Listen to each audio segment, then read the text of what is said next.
So if you did not know, there's a bunch of coups happening in Africa. There was one in Niger. There was one in Burkina Faso. Basically, the military is overthrowing the governments of those countries. Geez, with the family, with for example, Gabon, the family has been ruling for like 60 years. Some of these countries in Africa, they had the same leader for like 30 to 40 years, or have the same family ruling for like decades. You know, Junta names General Boyce Ugui Nomoni as leader. From House arrest, Bulgaria, Bongo appeals for support. Of course, France does not like the coup because this this new leader of Gabon is anti-colonial pan-African leader. So basically, what's happening in Africa is the people of Africa are taking their countries back from the neo-colonial powers. It was like France, Britain, and Germany, and Europe, and the rest. And they're going towards the East.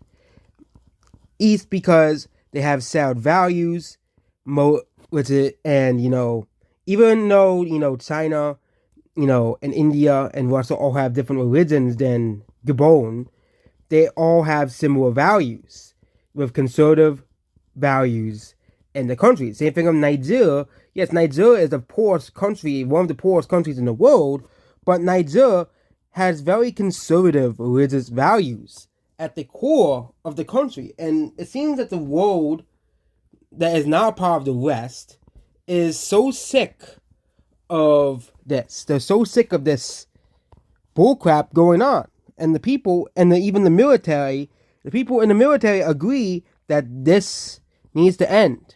Okay, this is the second after Niger in many months.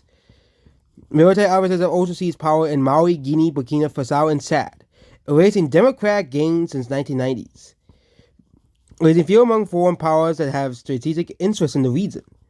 And it's weird that all these countries are former French colonies too, and all these countries are ditching their former colonial past and embracing their own cultural values and traditions instead.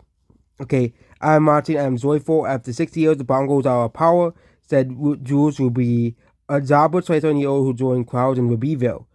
Bongo took over the death of his father Omar, as well as that the family has done very little to sell the country's wealth with the people.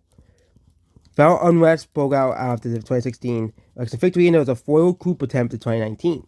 So the people did not like this former leader.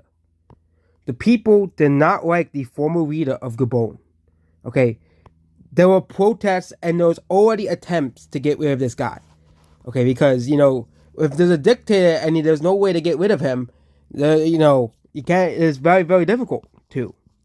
And these leaders have been installed essentially by the French, the ones that were overthrown. They were installed by the Western powers to appease towards Western values. Meanwhile, nothing in the country gets done, and the country remains poor. Okay? Kind of like that graphic where they show all the, minerals mined out of Africa and South America and all of it on Europe and North America.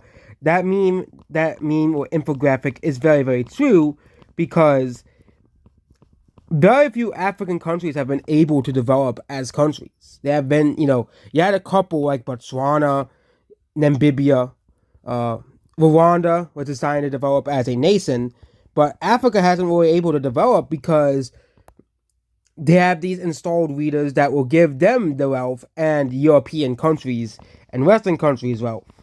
So it hasn't really changed from the colonial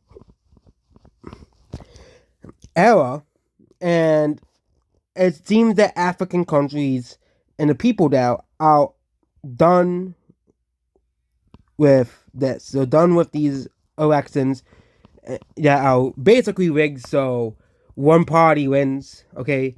And yeah, people are sick and tired. It seems that African countries are taking back the country rather than, what the media is saying that oh my god, the world is regressing, okay? progress. Okay, we can't put progress in Africa anymore. We can't make Africa like the rest. Oh my God, we can't make Africa like the rest anymore. We can't. They, we can't. God forbid any country supports traditional values. God forbid. We have to, we have to literally go and invade every country that doesn't support our values. Yeah, that's totally what we don't, like Afghanistan and Iraq and all these other countries, intervene with these countries, like the war in Syria or the war in Somalia. But it seems that there's gonna be nothing they can do about this, as more and more and more of these dictatorships are kicked out of power in Africa. Goodbye.